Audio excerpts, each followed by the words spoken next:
갓비풀 말씀 테마 하나님 마음에 합한 예배자의 필수 자세. 하나님 마음에 합한 예배의 원칙은 진심과 감정이 아닌 온전한 자세다. 여호와의 궤를 맨 사람들이 6걸음을 가매 다윗이 소와 살진 송아지로 제사를 드리고 다윗이 여호와 앞에서 힘을 다하여 춤을 추는데 그때에 다윗이 배 에봇을 입었더라. 다윗과 온 이스라엘 족속이 즐거이 환호하며 나팔을 불고 여호와의 궤를 메어오니라. 사무엘하 6장 13절에서 15절. 우리는 흔히 진심이 담기면 괜찮다고 착각한다. 그러나 이것은 아주 위험한 함정이다. 진심이라고 해서 다 하나님 마음에 합한 예배는 아니다. 또 하나, 흥분과 감동과 은혜를 체험하면 괜찮다고 오해하는 사람들이 있다. 그러나 이것도 마찬가지로 하나님 마음에 합한 예배의 원칙은 아니다. 하나님 마음에 합한 예배는 진심과 감정이 아닌 온전한 자세이다. 이것이야말로 다윗이 절실히 깨달은 한 가지가 아닌가 싶다. 그러면 진심과 감동보다 더 중요한 예배의 척추 역할을 하는 것이 무엇일까? 먼저 하나님은 감정보다 깨진 심령을 원하신다. 우리는 찬양 부르며 조금 감동받고 내 안에 있던 문제에 대한 확신이 조금 생겨서 위로받고 눈물 몇 방울 흘리면 예배를 잘 드렸다고 생각한다. 그게 은혜라고 착각한다. 하지만 성경은 이렇게 말한다. 여호와의 궤를 맨 사람들이 6걸음을 가매 다윗이 소와 살진 송아지로 제사를 드리고. 사무엘하 6장 13절. 자세히 살펴보면 참 기가 막힌 장면이다. 이제 드디어 언약궤를 메고 오베데돔의 집에서 예루살렘으로 출발하는데 출발하고 6걸음 가서 제사를 드린다. 언약궤를 옮기게 하심도 감사해서 언약궤를 옮기다 말고 감격하여 그 앞에 고꾸라져 엎드려 하나님께 제사를 드린다. 이것이 회복을 경험한 사람들의 감격이고 용서를 경험한 사람들의 간증이며 이것이 깨어진 심령이다. 그래서 예배는 그냥 감정적으로 흥분하는 것, 눈물 몇 방울 흘리는 것이 초점이 아니란 것이다. 예배의 기반은 아무런 자격 없는 내가, 예배 드릴 수 없는 내가 예배의 자리에 와 있는 것이 너무나 감격스러워 흘리는 은혜의 눈물이다. 그것이 하나님이 받으시는 예배란 것이다. 깨진 심령의 소유자는 예배가 시작되기도 전에 가슴을 찢으며 운다. 나는 죄인입니다. 여기 있을 만한 자격이 없는 사람입니다. 라고 하면서. 우리에게도 이런 경험이 있지 않은가? 정말 은혜가 넘쳤던 예배를 돌이켜보면 예배 전체가 화려하고 진행이 수려하게 잘 이루어진 예배가 아니라 힘든 길을 돌파하여 예배의 현장에 왔을 때, 예배가 시작되기도 전에 혼자 조용히 기도하며 울던 때다. 하나님은 예배가 시작되기도 전, 바로 그 순간 이미 우리의 예배를 받으셨다. 상한 심령은 파산한 영혼, 부도난 영혼을 말한다. 섬기게 하심도 주님의 은혜요, 드리게 하심도 주님의 은혜요, 깨닫게 하심도 주님의 은혜임을 기억하는가?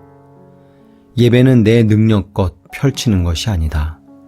바닥에서 시작되는 것이 예배다. 있는 것을 드리는 것이 아니라 없지만 그 자리를 허락하신 하나님께 가슴을 찢는 것이 예배이다. 또한 하나님께서는 진심이나 감정보다 참된 겸손을 더 귀하게 여기신다. 다윗이 여호와 앞에서 힘을 다하여 춤을 추는데 그때의 다윗이 배 에봇을 입었더라. 사무엘하 6장 14절. 진심보다 참된 겸손이 우선이라는 말에 놀라는 분들도 있을 것이다. 진심만 전해지면 된다고 배우는 시대이기 때문이다. 그래서 진심이 전해줄 수만 있다면 방법론은 별로 중요하지 않다고 여겨졌다. 우리는 모든 틀과 형태가 멸시당하는 시대에 살고 있다. 본질이 사라지고 틀과 형태만 남았던 시대를 통해서 받은 상처를 만회하는 과정에서 나온 부작용이다. 그러나 한번 이렇게 생각해보자. 내가 하고 싶은 말을 끝까지 하는 것은 진심은 전할지 모르나 절대로 겸손의 모습은 아니다. 결국 상대방을 불쾌하게 하거나 불편하게 만든다. 그럼 하나 물어보겠다. 진심이 중요한가? 아니면 배려가 중요한가? 배려가 있고 마음이 통하면 진심이 전해진다. 그런데 우리는 주님의 심정이나 주님의 요구, 주님의 생각은 둘째 문제고 내 진심만 전해지면 된다고 착각한다. 이런 교제는 주님과 관계를 맺는 데 있어서 종종 큰 어려움을 초래한다. 예배가 정말 주님을 인격적으로 대하는 것이라면 나의 의도와 본심이 무엇인지 보다 우선 예배의 대상을 존중해 드리는 것이 중요하다. 나는 없어지고 주님의 필요와 그분의 반응을 존중하는 것이 예배의 자세란 말이다. 사무엘하 6장 14절을 보면 보통 어떤 것을 떠올리는가? 나느냐 다윗처럼 춤을 출 거야. 나도 나의 왕 앞에서 저렇게 춤추기를 원합니다. 우리는 일반적으로 다윗이 춤을 췄다는 사실에 관심을 기울이지만 그보다 더 중요한 것이 있다. 다윗이 왕의 옷을 벗고 예배에 합당한 옷을 입었다는 사실이다. 이것이 겸손이다. 내 옷을 벗고 주님의 방법을 취하는 것이다. 내 경험을 내려놓고 주님의 역사를 기대하는 것이다. 내 권세를 내려놓고 주님의 권위를 인정하는 것이다. 여기서 또 한 가지 짚고 넘어가고 싶은 것이 있다. 그것은 다윗이 자기가 원하는 대로 마음대로 몸을 움직여 춤을 춘 것이 아니었다는 사실이다. 즉 여기에서 다윗은 옷이 벗겨지는 것도 모른 채 다른 사람이 실족하든 말든 자기 몸이 원하는 대로 흥겹게 움직인 것이 아니다. 오히려 그는 제가 왕의 권세를 내려놓겠습니다. 제가 왕의 옷을 벗고 예배자의 자세로 예배와 어울리는 옷을 입겠습니다. 내가 원하는 대로 감정 표현을 하는 것이 아니라 하나님의 춤이라는 틀 안에서 움직이겠습니다. 라고 했던 것이다. 오늘 우리 시대는 다윗처럼 춤을 춘다는 것이 무엇인지 알지도 못한 채 그저 춤추고 있다. 하나님과의 관계에 있어서 다윗의 겸손한 모습 중에서 한 가지 더 기억하고 싶은 것이 있다. 다윗과 온 이스라엘 족속이 즐거이 환호하며 나팔을 불고 여호와의 궤를 메어오니라. 사무엘하 6장 15절. 이 장면은 한 가지 그림을 연상시킨다. 즉 왕이 등장할 때의 모습이다. 온 백성이 환호하며 나팔이 울려 퍼지는 가운데 입장하는 것은 왕에게 어울리는 모습이다. 그런데 이스라엘의 왕인 다윗은 자신의 자리를 비워드리고 하나님께서 이스라엘의 왕으로 백성들의 환호와 나팔 소리 가운데서 등장하시게 했다. 사무엘 하에는 다윗이 왕이 되었음에도 왕으로 임명받는 장면이 없다. 다윗의 마음에서 그는 이스라엘의 왕이 아니었다. 주님을 왕으로 모시고 있는 그의 자세를 보여주는 장면이다.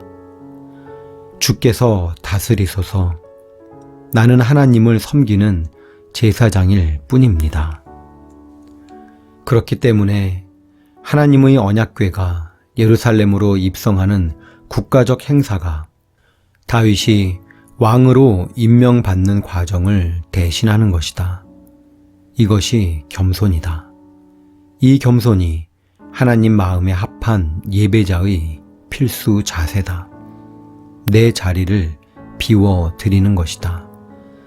내 경험을 내려놓고 내 주장을 포기하는 것이다. 내 삶을 주님의 권세 앞에 굴복시키는 것이다. 이 시대에 가장 안타까운 것은 예배가 무절제와 개인주의로 변질되어 가고 있다는 점이다. 내가 원하는 방식으로 예배하면 된다고 생각한다. 진심만 전해지면 되지의 폐해이다.